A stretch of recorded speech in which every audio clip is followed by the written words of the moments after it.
sakuna at problema ng ating bansa. Salitang binibitawan ng karamihan, salitang nakakatinig balahibo na walang ginagawa, kundi puro salita.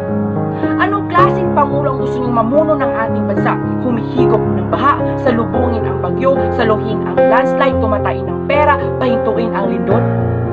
Mahal tayo ng ating Pangulo, pero bakit marami pa ring taong nagsisigaw at sabay-sabing nasaan ang Pangulo?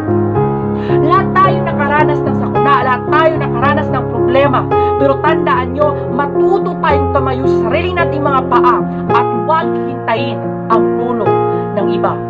Hindi hawak ng Pangulo ang pansarili natin, hawak ng Pangulo ang problema ng ating bansa.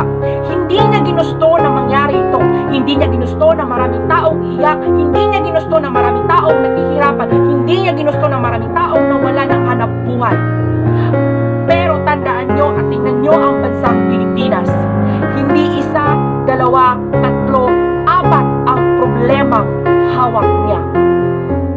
Ito lang ang masasabi ko, na kami ay Bisaya, na kami ay Nitibo, mahal namin ang aming Pangulo.